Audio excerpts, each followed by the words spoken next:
Hi all, today we discuss theorem 5. In theorem 5, we have the characterization of triangulable linear operator. A linear operator is said to be triangulable if there is a basis B consisting of the vectors of V such that the matrix of T relative to that basis will be triangulable matrix. So that is the definition of a triangulable linear operator.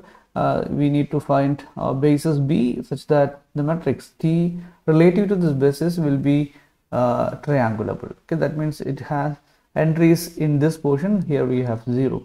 So first we prove this T is triangulable.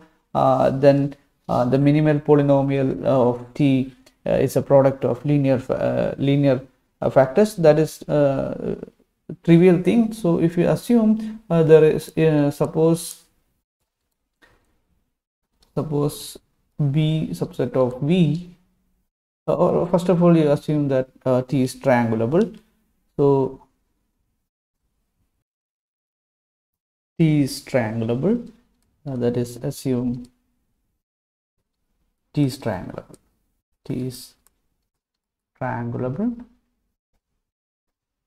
Then matrix of T, let it be A, relative to some basis B takes the form, this matrix takes the form, if this is A ij, if this is Aij, we write that is Aij takes the values Aij is equal to 0 for I greater than j, and Aij okay, this is enough to get this is a triangulable matrix.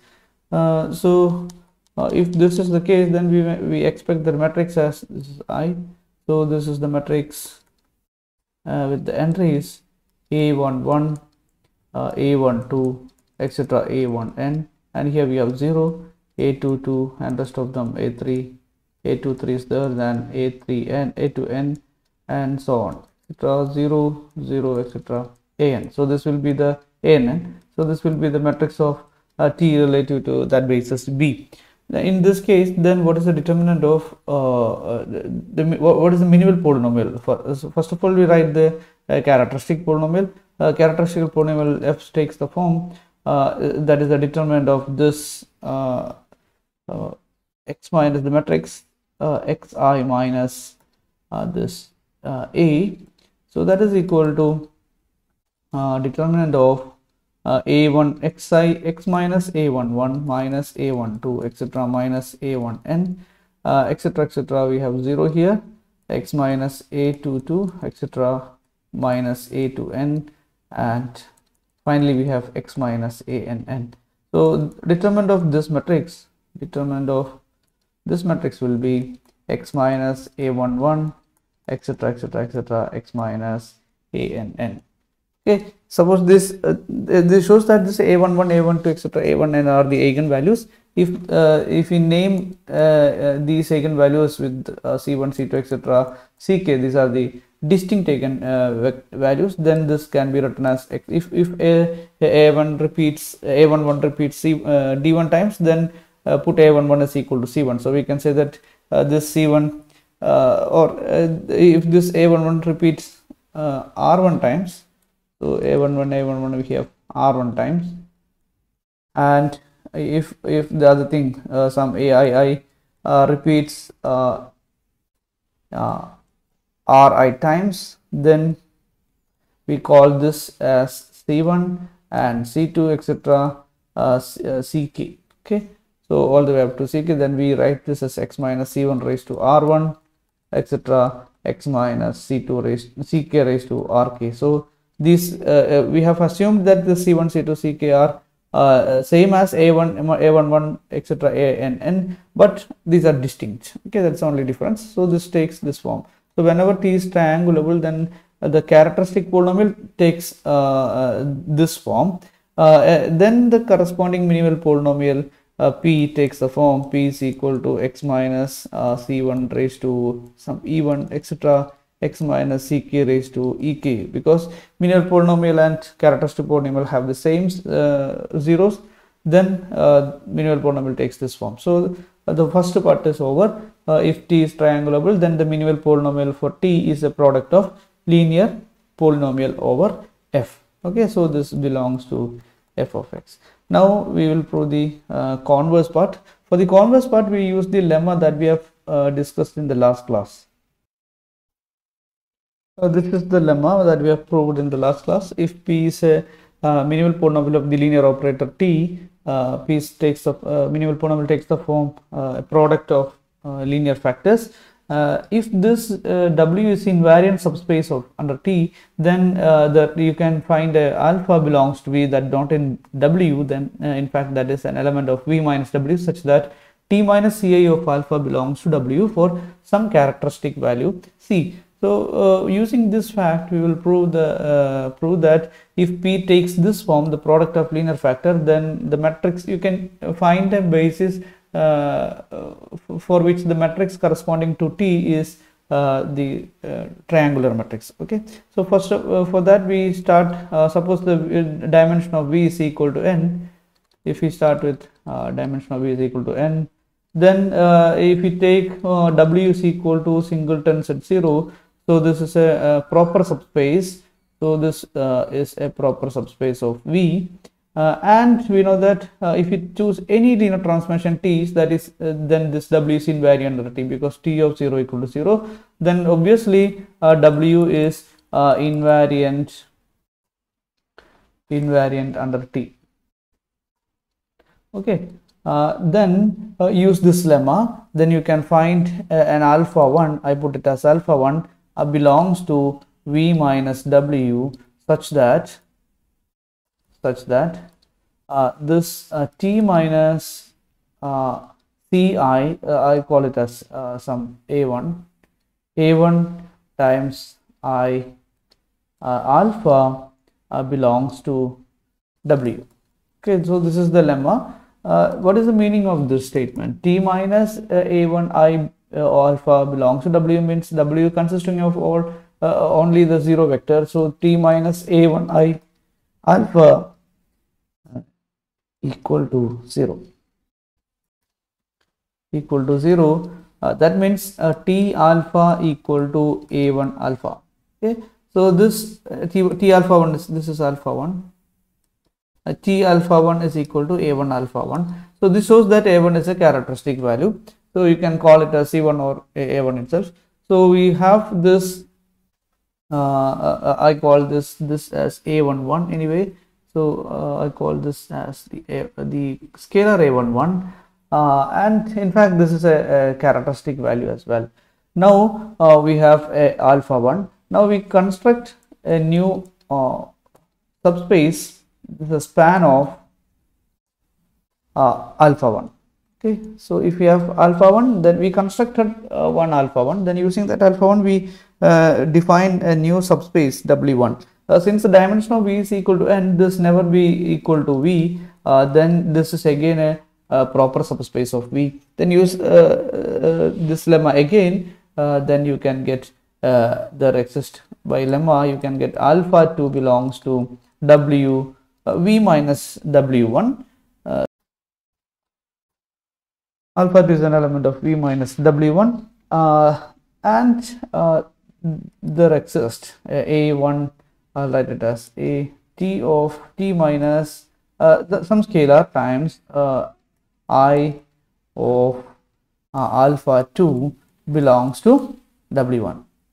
Okay, first of all I will put a scalar here, and okay, anyway I will write it as some a21. I write it as a21. This is because what is the meaning of t minus a21 I of alpha 2 belongs to w1? This is w1. That means that is a span of alpha 1. That is in the span of alpha 1. That means t minus a21 I of alpha 2 can be written as a scalar multiple of this.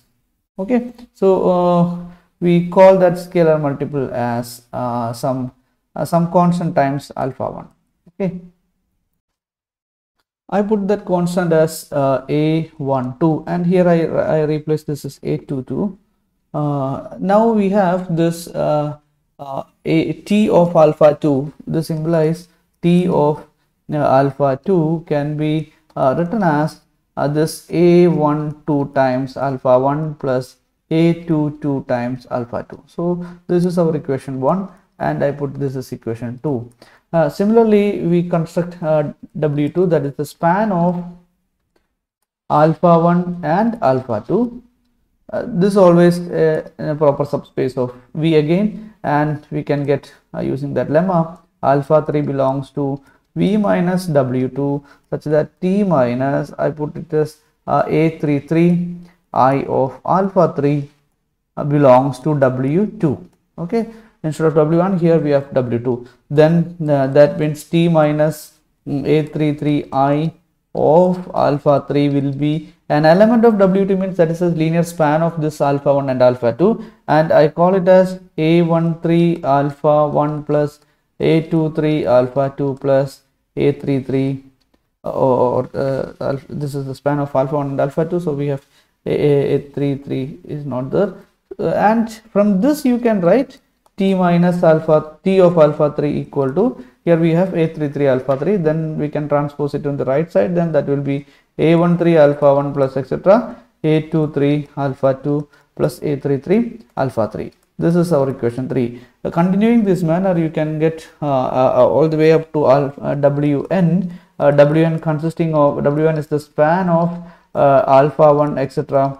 alpha n, but in this case this is equal to V. Okay, because the span of alpha 1 alpha 2, these are all linearly independent, because this alpha 1 is a non-zero element, because alpha 1 does not belong to this W, and this alpha 2 is not in the span of W alpha 1, therefore alpha 1 and alpha 2 are linearly independent, and that means if we construct the subspaces like this, then the span of W1 W2 Wn is the span of n linearly independent vectors. Since the dimension of V is equal to n, this span will be the whole of V. That means Wn is equal to V. So from this you cannot cannot exceed or cannot proceed from this. So when you write this, when you up to the stage you have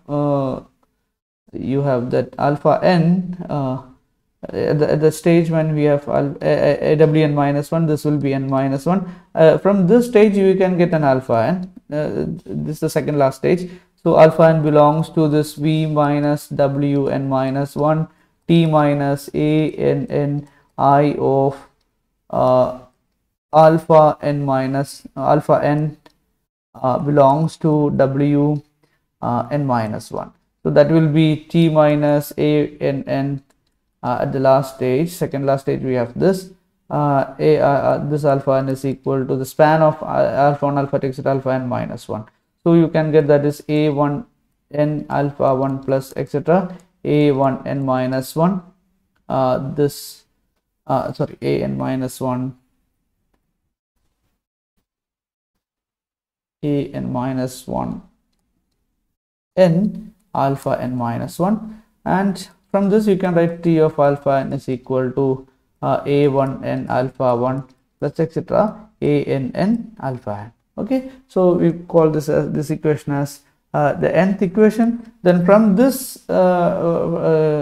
using this alpha 1 alpha 2 alpha n, you construct Wn that will be the whole of V. Then the this procedure will end up with this. Then you try to construct that basis. So our Wn minus 1, Wn is our basis set of all alpha 1 etc. alpha n. We call this as this is our basis B, and this is nothing but Wn.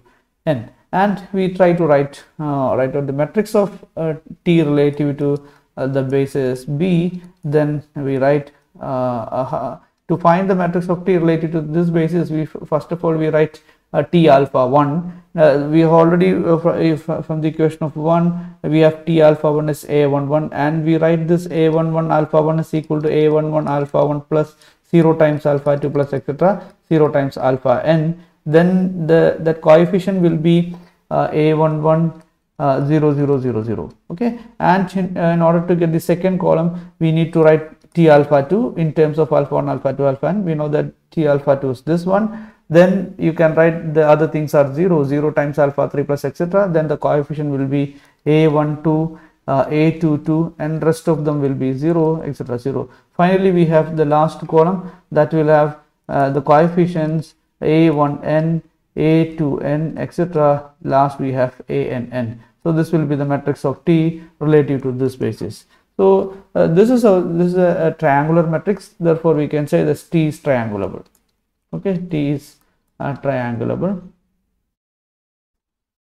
That means once you assume the minimal polynomial is a product of linear factors like this, then you can repeatedly using this lemma, you can get a basis consisting of alpha 1, alpha 2, alpha n, such that this matrix T relative to that basis will be the triangular matrix, upper triangular matrix. Therefore, this T is called a triangulable linear operator. So this proves the theorem T is triangulable if and only if the minimal polynomial is a product of linear factors. Okay. Next we will prove the characterization of diagonalizability. Before that, we have a corollary. So this is the corollary. Let F be an algebraically closed field. That means every polynomial in that field can be expressed as a product of linear factors. Then every n matrix over this field F is similar to triangular matrix. That is because if you have a matrix belongs to f of x and f is algebraically closed, then you can say that this A can be considered as a matrix of, if you define Tx equal to Ax, then matrix relative to the standard basis B consisting of vectors standard basis e1, e2, etc. en. So that will be this matrix A. Then you can say that the matrix of T relative to a basis B is equal to A. Then now consider this T. The minimal polynomial of A and minimal polynomial of T are the same. We know that any matrix if this is the matrix, then the characteristic polynomial f of T takes the form this is the determinant of xi minus a. So that's a polynomial in f of x. Okay, but we know that f is algebraically closed. That means every polynomial can be expressed as a product of linear factors. So this is a product of linear polynomials. Then using the previous characterization of triangulable matrix, this f is, that implies f is triangulable. Okay, f is triangulable means this implies there exists a basis b1 which is a subset of v. What is v here? V is the vector space f cross etc. n times. So this is a vector space B such that because this T is a linear transformation from this x belongs to Fn. Okay, there is the B1 subset of V such that this matrix of T relative to this B1 is a triangulable matrix. I call it as the matrix B. B is triangulable. B is triangulable, and we know that this B and A are the same, matrices of same linear transformation corresponding to or relative to two distinct bases. Okay, so then these two matrices will be similar, because we already proved that T is there exists P such that T relative to B1 can be written as P inverse T relative to B P. Okay, there exists a non-singular matrix. Then this implies this A is the A can be written this B can be written as P inverse A P. Okay, so this is A is similar to B, where B is triangulable matrix. So this proves the corollary. When if you take every n by n matrices over this field F, then that matrix A is relative to similar to a triangulable matrix because of this fact. Okay, now we will prove the characterization of diagonalizability. This is theorem 6. This is the characterization of diagonalizability. T is diagonalizable if and only if the minimal polynomial takes this form. Okay, p is equal to x minus c1 etc. x minus ck. So these c1, c2, ck are all distinct. That means minimal polynomial is a product of distinct linear factors or linear polynomials. So one part is already proved. If t is diagonalizable, we have proved that the minimal polynomial takes this form. That is immediately after the definition of diagonalizability, we have proved this implication. So we are not going to prove this again. T is diagonalizable. Diagonalizable implies p takes this form. P is equal to x minus c1 etc. x minus ck. Now we will prove the other implication. If we assume this minimal polynomial takes this form, okay, that means the c1, c2, ck are the distinct characteristic values of t, and minimal polynomial is in this form, and we will prove that t is diagonalizable.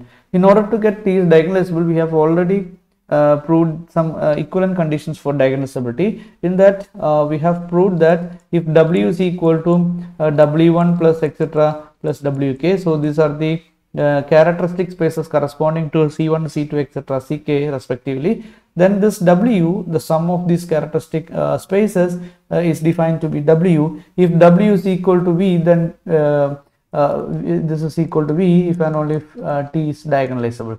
T is diagonalizable. That is because we can construct a basis consisting of the elements of w1, w2 etc. wk for v. That means v has a basis consisting of the characteristic vectors of t. Okay, so we prove this. We will prove this one. In order to prove this, assume that if this is not equal to v, okay, if this is not equal to v, then this is a proper subspace of v. Then by lemma that we have discussed just before the theorem 5, or we can get an alpha by lemma we used just before. Alpha belongs to this v minus w. That means alpha is an element of v but is not an element of w. We can write that t minus cj for some characteristic value of alpha belongs to w. Okay, so we now we call this element as beta. Beta is equal to t minus cji of alpha. Now this beta, since this beta belongs to w, means beta can be expressed as beta 1 plus etc. beta k, where beta I belongs to wi. Okay, now that means this beta t beta I is equal to ci beta I, or I is equal to 1, 2, 3 etc. k. So these are the that means this beta 1, beta 2 etc. beta k are the eigenvectors or elements of wi's. Now for any polynomial h belongs to f of x, then we have h of t of beta. H of t of beta will be h of t of beta is equal to beta 1 plus etc. plus beta k. So that is equal to h of t of beta 1 plus etc. h of t of beta k. But we know that t beta is equal to ci beta I. Therefore this can be written as h of ci into beta, h of c1 into beta 1 plus etc. h of ck into beta k. It is already used in the previous theorems. Now we have our minimal polynomial is p. Then p takes the form p can be written as x minus cj times q. This cj is same as we have expected this t minus cji alpha belongs to w. Then that cj can be extracted from the minimal polynomial. Then the degree of the minimal polynomial here is k, but the degree of q will be less than k. So this q this q can be considered as, this implies q minus qcj. That means q of x minus qcj is equal to x minus cj times some polynomial h. This is true for any polynomial. Then this I will call that this q minus q of x minus q of cj is equal to x minus cj times h of x. That is because if we evaluate q of x here, q of x equal to a naught plus a1x plus etc a n x raised to n, then this q of cj will be a naught plus a1 cj plus etc a n cj raised to n. Now you apply qx minus q of cj, this will be, you can cancel this, then that will be a1 times x minus cj plus a2 times x minus cj whole square plus etc. So from this from the right side you can take x minus cj common, and the rest, the other polynomial can be termed as this h. Okay, this is h of x. Now qx minus qcj can be written as x minus cj times that h. Okay, now we have this result, p is equal to x minus cj into q implies q minus qcj equal to x minus cjh. Okay, now we have q of, from this you can write q of t minus t of alpha minus q of cj alpha equal to, from this put replace x by t, then that is at t minus this is t minus cj times I h of t, that is equal to h of t time this is h of t t minus cj I of alpha, because this of alpha is same as this of alpha, then that is equal to h of t of, we call this quantity as our beta, so this is h of t of beta. Okay, but we know that this h of t of beta belongs to w. Okay, then we know that 0 is equal to p of t of alpha, because p is a minimal polynomial, so p annihilates t, that means p of t is a zero transformation, then p of t of alpha is 0 for every alpha, so this p of 0 can be written as 0 is equal to p of t of alpha, that is equal to p is nothing but this one, that is t minus cji of this q of t of alpha. Okay, so which shows that t minus this t minus cj I of the quantity q of t of alpha equal to 0 implies this q of t of alpha is in w. That means we have already h of t of beta is in w, and this q of t of alpha is w. That means this these two quantities are in w. Therefore, qcj times alpha is also in w. So this implies qcj alpha also in w. But we know that alpha not in w. Alpha does not belong to w. This means that this will be q of cj will be 0. Otherwise, this alpha would have been an element of this w. So q of cj equal to 0 means cj is a or x minus cj is a factor of x minus cj is a factor of q. Okay, but we know that p is equal to x minus cj times q. So the property of this q is q cannot be cannot be this x minus cj cannot be a factor of q again, because this p is a product of distinct linear factor. Then if you extract x minus cj from that q, then we can say that this x minus cj is not a factor of q as well.